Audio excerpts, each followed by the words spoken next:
मनुष्य ने अपने श्रम का भार कम करने के लिए विज्ञान की सहायता से मशीनी मानव निर्मित किए हैं। ये मशीनी मानव आज्ञाकारी होते हैं, अपने हिस्से का काम पूरी सावधानी और लगन से पूरा करते हैं। तेल, बिजली आदि के अलावा कुछ नहीं मांगते। पृथ्वी पर यदि मशीनी मानव ही बचे रह जाएं तो क्या होगा? यहाँ का वातावरण कैसा होगा? क्या इस संसार में आप भी रहना चाहेंगे? तो चलिए, निधि स्टोरी बॉक्स आपको ले जाता है ऐसे संसार में। ये कहानी लिखी गई है मशीनी मानव की और लेखक हैं मोहन राकेश जी। लोगों ने अखबारों में समाचार पढ़ा तो किसी को उस पर विश्वास नहीं आया। समाचार था कि एक देश के वैज्ञानिकों ने ऐसे मशीनी आदमी का आविष्कार कर लिया जो आम आदमी से 100 गुना ज़्यादा सोच सकता है और 100 गुना ज़्यादा तेज़ी से अपनी सोच के अनुसार काम कर सकता है। इस समाचार से पैदा हुई हलचल अभी समाप्त भी नहीं हुई थी कि दूसरा समाचार भी आ गया। वह यह है कि मशीनी विचारक रातों रात अपने कमरे की खिड़की तोड़कर और ना जाने कैसे चौथी मंजिल से नीचे कूदकर लापता हो गया। चारों तरफ हलचल मच गई, पुलिस की गाड़ियां दौड़ाई गई, जगह जगह टेलीफोन किए गए, रेडियो और टेलीविज़न से घोषणाएं की गई। उसे पकड़ने के लिए बड़ा सा पुरस्कार भी रखा गया। पर मशीनी विचारक एक बार जो 4 मंजिले से कूदकर गायब हुआ तो फिर किसी के हाथ नहीं आया।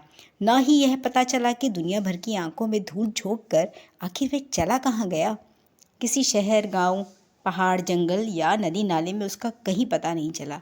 कई दिनों की दौड़ धूप के बाद लोग थक कर बैठ गए। 1 साल, 2 साल, 4 साल बीत गए। लोग उस बात को लगभग भूल गए। वैज्ञानिकों ने उसके बाद फिर वैसा आदमी बनाने की कोशिश नहीं की। उन्हें डर था कि पहले आदमी ने ही जब ऐसा करतब दिखाया है तो दूसरा जाने क्या गजब ढाएगा। उसके बाद शायद कभी उसकी बात भी ना होती अगर बीच समुद्र के एक टापू में एक माहीगीर की उससे मुलाकात ना हो जाती।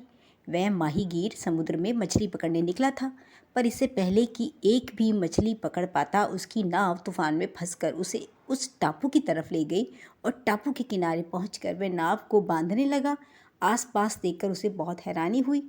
कितने ही लोग वहां पेड़ चीर रहे थे, ज़मीन खोद कर कच्चा लोहा निकाल रहे थे या कुछ रुई ढूंढ रहे थे। कुछ ऐसे भी थे जो चिरी हुई लकड़ियों को आग लगाकर कोयला बना रहे थे। पर वे सबके सब आम आदमियों से बिल्कुल अलग तरह के थे। आपस में भी एक गिरोह के लोग दूसरे गिरोह से मेल नहीं खाते थे। जो लकड़ी चीर रहे थे वे खुद भी लकड़ी के बने लगते थे और उनकी बाहों के आगे हाथों की जगह आरियां लगी थीं। जो लोहा खोद रहे थे उनके जिस्म कच्चे लोहे के थे, हाथों की जगह कुदालियाँ थीं और वे चलते थे तो लगता था जैसे कवायद कर रहे हों।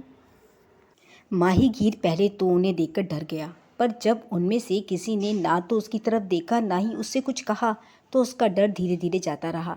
भूख लगी थी उसे, इसलिए वह नाव को किनारे पर छोड़कर टापू में यहाँ वहाँ घूमने लगा। पर ना उसे कोई पेड़ नजर आया जिस पर फल लगे हों, ना ही कोई एक भी जानवर दिखाई दिया जिसका वह शिकार कर सके। उसका भूख के मारे बुरा हाल होने लगा। वह किनारे की तरफ लौटने लगा। अचानक उसकी मुलाकात मशीनी विचारक से हो गई। विचारक उस समय बहुत सी घास और मिट्टी हाथ में लिए उनसे एक पुतला घड़ रहा था। महागिरी की लौटते देखा, हंसता हुआ उसके सामने आ गया। तुम मुझे पहचानते हो? महागिरी ने अखबारों से उसकी तस्वीरें देखी थी, फिर भी वह तुरंत नहीं पहचान सका। कुछ देर हक्का बक्का देखता रहा, फिर बोला, तुम वही हो जिसके लिए 4 साल से तुम्हारे लोग परेशान हैं। विचारक ने उसकी बात पूरी कर दी। वे लोग 4 साल से मेरा पता नहीं लगा पाए, इसलिए मैंने इस अरसे से मैं एक नई दुनिया ईजाद कर ली। तुमने देखी है मेरी दुनिया? इस दुनिया में किसी चीज़ के लिए किसी का मोहताज नहीं है कोई भी। हर जगह अपनी जगह में, हर आदमी अपनी जगह में पूरा है, सब दूसरों से अलग, अकेले, आज़ाद। ना यहाँ किसी को भूख लगती है, ना पसीना आता है, ना नींद सताती है, ना ही समुद्र और तूफान से डर लगता है। माहीगीर को बहुत भूख लगी थी। उसने पूछा, ये सब तो ठीक है, पर क्या यहाँ कुछ खाने को भी मिलता है? इस बात पर विचारक हंसने लगा, बोला, यह दुनिया तुम्हारी दुनिया की तरह भूख और ठंड से सताई जाने वालों की नहीं है, जो खाने और कपड़ों के बिना जी ही ना सके। खाना पीना, ठिठुरना, सांस लेना, ये सब तो पुरानी बातें हैं जिन्हें यहाँ पर कोई नहीं जानता। उसने माहीगीर की बाह थाम ली। पल भर में वहाँ से काफ़ी दूर तक खुले मैदान में पहुँच गए। वहाँ आकर माहीगीर की आंखें फटी रह गई। देखा, मैदान में चारों तरफ लोहे, लकड़ी, रुई, कोयले के आदमी ढेरों के ढेरों पड़े हैं। उनकी तरफ इशारा करते हुए विचारक ने कहा, देख रहे हो इन्हें? यह इतनी बड़ी जनसंख्या में तुम्हारी दुनिया में बसाने के लिए तैयार कर रहा हूँ। 8-10 साल में मेरे पास इतने आदमी तैयार हो जाएंगे कि तुम्हारी दुनिया के काम काज संभाल लेंगे। उसके बाद रोटी, पानी और सांस के सहारे जीने वालों की दुनिया में कोई ज़रूरत ही नहीं रह जाएगी। माहीगीर का पहले ही भूख के मारे बुरा हाल था। इस बात को सुनकर आसपास के ढेरों को देखकर उसका दम और भी खुश्क हो गया। उसने किसी तरह पूछा, इन लकड़ी कोयले के आदमियों को दुनिया में बसाकर तुम क्या करोगे भाई? तब मैं दुनिया को अपने ढंग से चलाऊंगा। ये रोना धोना नहीं रहेगा, ना चीखना चिल्लाना, सब आराम से जिएंगे और बस काम करेंगे। विचारक बोला। माहीगीर कहने लगा कि तो बच्चों का क्या होगा? इनके कोई बच्चे नहीं होंगे तुम्हारे बच्चे, बल्कि इनको काम करते देखकर खुश होंगे। उसके मन में बात आ गई और चेहरा खिल उठा। उसने पूछा, तुम्हारे इन आदमियों का फिर क्या होगा? कुछ नहीं होगा, इनको बच्चों की ज़रूरत है ही नहीं, दुलार की, प्यार की। इन सब के पास इनके पास वक्त ही कहाँ होगा?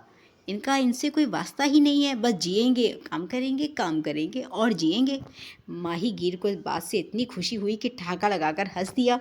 हंसता हुआ किनारे की तरफ भाग खड़ा हुआ और भागते हुए कहता है, तुम्हारी दुनिया नहीं चलेगी। जिस दुनिया में बच्चे नहीं होंगे, दुलार प्यार नहीं होगा, वह दुनिया कभी नहीं चलेगी, एक दिन भी नहीं चलेगी।